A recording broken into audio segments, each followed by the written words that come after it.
Salawat naria itu bukan dari Rasulullah SAW, bukan dari sahabat, bukan dari tabi'in, bukan para ulama juga, bukan para ulama juga. Masa salawat naria itu tidak diriwayatkan oleh ulama? Berarti Ustadz Badrus Salam ini telah berbohong atas nama para ulama, kan begitu? Coba sana lagi ya. Juga, bukan para ulama juga, tapi itu belakangan hari munculnya, Pak. Loh, itu bohong itu berarti. Yang namanya Ustadz Badrus Salam LC ini berbohong atas nama para ulama. Iya, padahal yang mengarang apa itu namanya? Yang mengarang sholawat nadia itu ulama ternyata, yaitu Imam Abu Salim Ibrahim bin Muhammad bin Ali At-Tazi Al-Wahroni Al-Maliki. Oh, beliau itu seorang ulama besar. Ulama itu kan? Iya, ulama besar. Bahkan dikenal sebagai waliullah. Zuhud lagi, soleh lagi. Mencapai derajat kutbiyah dalam kewaliannya. Oke, biar tidak lama-lama lagi, saya akan membacakan takhrij hadis yang sudah saya sediakan, bahwa hadis tentang bahwa ya Rasulullah itu kan punya keagungan. Rasulullah itu sebagai utusan Gusti Allah Subhanahu wa taala. Jadi dengan adanya Rasulullah, banyak sesuatu yang bermula dari sifat jahiliyah menjadi ilmiah seperti itu kan. Dan pada kesempatan kali ini apa ya, saya akan membacakan takhrij hadis tentang riwayat-riwayat para ulama tentang ada anak-anak yang belum bisa bicara, anak kecil, bayi yang belum bisa bicara. Nah, ketika diajak bicara oleh Rasulullah itu bisa berbicara. Nah, begitu. Sedangkan di dalam sholawat nariyah itu tertulis tanhalu bihil ungkod, segala ikatan bisa lepas sebab baginda Nabi Shallallahu Alaihi Wasallam. Itu namanya mengagungkan Rasulullah, bahwa Rasulullah itu bisa melepas ikatan yang ada di lidah. Nah, itu kan mukjizatnya namanya. Bertawasul dengan amal baik juga termasuk perkara yang boleh di kitab Riyadus Sholihin juga diperbolehkan masalah tawasul. Di Ustadz Badrus Salam tadi itu kalau tidak sholawat nariyah itu tidak diriwayatkan oleh para ulama, waduh bohong. Itu bohong betul itu. Oke, biar tidak lama-lama saya akan bacakan qala al-Baihaqi. Bismillahirrahmanirrahim. Qala al-Baihaqi ana Ali ibnu Ahmad ibnu Abdana sana Ahmad bin Ubaid as-Sufar sana Muhammad bin Yunus al-Qudaimi sana Sunah bin Ubaid Abu Muhammad al-Yamami wan sarafna min adnin bi qaryatin yuqalu laha al-Hardah. Haddatsani Ma'rad bin Abdullah bin Ma'rad bin Mu'aikib al-Yamani an abihi an jaddihi qala. Jadi ini adalah sebuah apa namanya riwayat hadisnya. Qala, beliau mengatakan hajjatu hajjatal wada. Saya pernah haji di haji bada, haji apa namanya? Haji wada seperti itu. Padahal tudaron di Makkah. Kemudian saya memasuki di kota Mekah. Ra'aitu fiha Rasulullah sallallahu alaihi wasallam. Kemudian saya melihat Rasulullah sallallahu alaihi wasallam wa wajhuhu mislu daratil qamari. Wajahnya beliau seperti terangnya bulan purnama. Wa sami'tu minhu ajaban ke. Wa sami'tu minhu ajaban. Kemudian aku mendengar sesuatu yang sangat aneh seperti itu. Ja'ahu rajulun min ahlil Yamamah. Kemudian ada seorang laki-laki dari penduduk Yamamah yang datang kepada beliau membawa seorang bayi, ya. Membawa bi ghulamin yauma wulidah, membawa seorang bayi laki-laki yang lahir pada hari itu. Faqala lahu Rasulullah. Kemudian Rasulullah itu bertanya kepada bayi itu.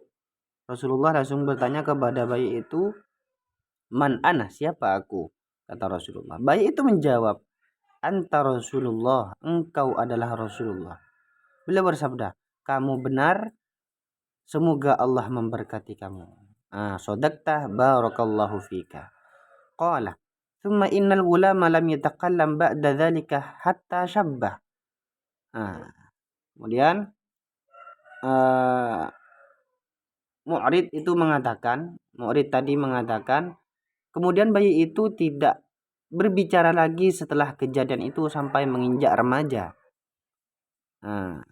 Ketika artinya sampai remaja itu bayi itu tidak berbicara lagi begitu. Qala abi, kemudian kami menyebut anak itu, artinya abi mengatakan, abinya Mu'rid tadi mengatakan,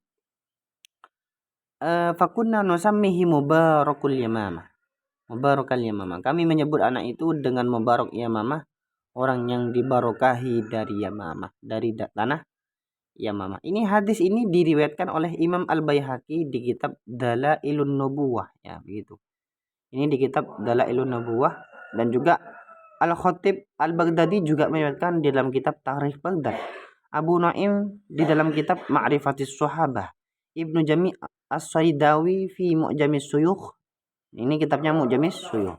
Ibnu Asakir di dalam kitab Tarikh Dimsyaq dan selain-selainnya. Hadis ini tidak sah. Qala As-Sam'ani fil Ansab wa waqa'a hadzal hadis lana bi asanid aktsaruha wahiyatun. Tipis. Kebanyakan sanadnya itu tipis. Kemudian meskipun hadis ini tidak dikatakan sah, dan bahkan sebagian ulama juga mengatakan hadis gharib, dan bahkan ulama ada yang mengatakan hadis dhaif. Kemudian ternyata ada satu ulama yang fenomenal di kalangan kita semuanya. Siapa nama ulamanya? Syekh Ibnu Katsir di dalam kitab Al-Bidayah wan Nihayah menjelaskan bahwa hadis ini termasuk hadis yang sudah diperbincangkan oleh para ulama dalam masalah Muhammad bin Yunus Al-Qudaimi.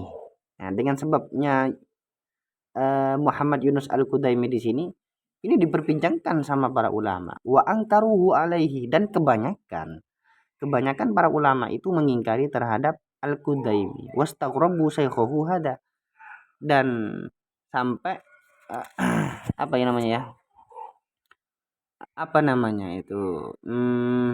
menganggap aneh terhadap gurunya dalam sanad-sanad seperti ini.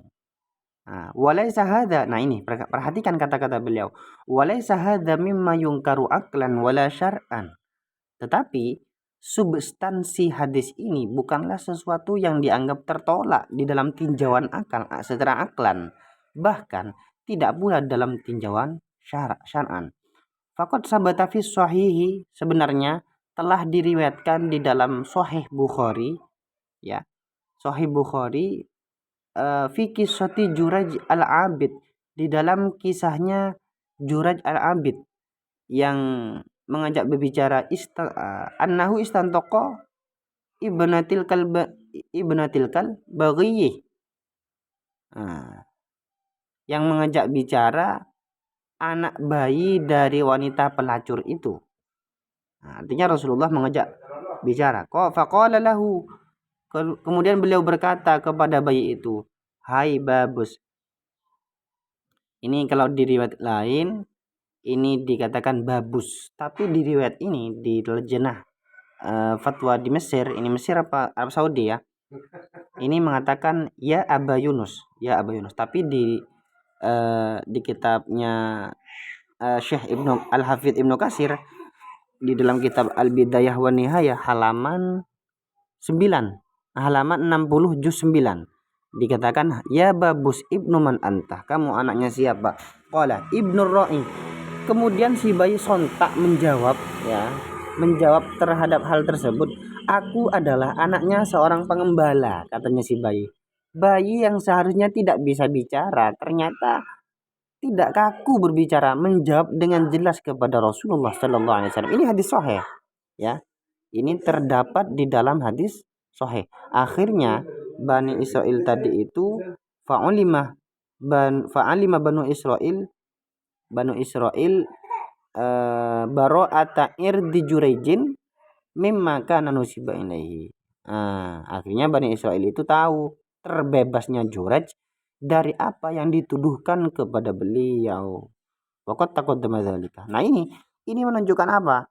Ini adalah sebuah sanad yang bersambung yang ada di kitab Sahih Bukhari. Jelas asahul kutub ba'dal Quran adalah Sahih Bukhari. Begitu. Sahih Bukhari mengandung apa? Yaitu apa-apa yang dikatakan oleh Rasulullah, apa-apa yang dikerjakan, diafalkan oleh Rasulullah, itu ada di situ. Jadi kalau seumpamanya tidak diriwayatkan oleh ulama, itu bohong berarti kawan ya. Atau tidak diriwayatkan dalam hadis-hadis, ya ternyata ini ada. Jangan berbohong lagi. Dusta itu adalah dosa juga ya. Dusta itu. Nah, sudah sampai sini aja tentang takhrij hadis bahwa Rasulullah Shallallahu Alaihi Wasallam itu diagungkan. Ya, Rasulullah itu bisa melepaskan ikatan-ikatan yang ada di lidah. Ya, sebagai mukjizat maksudnya. Nah, itu dalam sholawat nariyah itu maksudnya bukan secara hakikat Rasulullah bisa menyembuhkan, tapi majazan saja seperti itu. Tidak secara hakikat. Itu mukjizat dari Allah Subhanahu wa taala. Ya, kalau berkeyakinan bahwa yang menyembuhkan adalah Rasulullah, ya bisa fatal nanti keyakinannya. Makanya sebelum mengajar, belajarlah terlebih dahulu. Kalau tidak mampu belajar, bergurulah kepada orang-orang yang dianggap mampu keilmuannya, warok orangnya soleh pekerjaannya dan benar akidahnya. Mungkin sampai di sini dulu ya. Semoga riwayat ini bermanfaat bagi saya pribadi, keluarga dan juga semua masyarakat dan umumnya semua umat muslim yang ada di dunia ini. Akhirnya ini, assalamualaikum warahmatullahi wabarakatuh.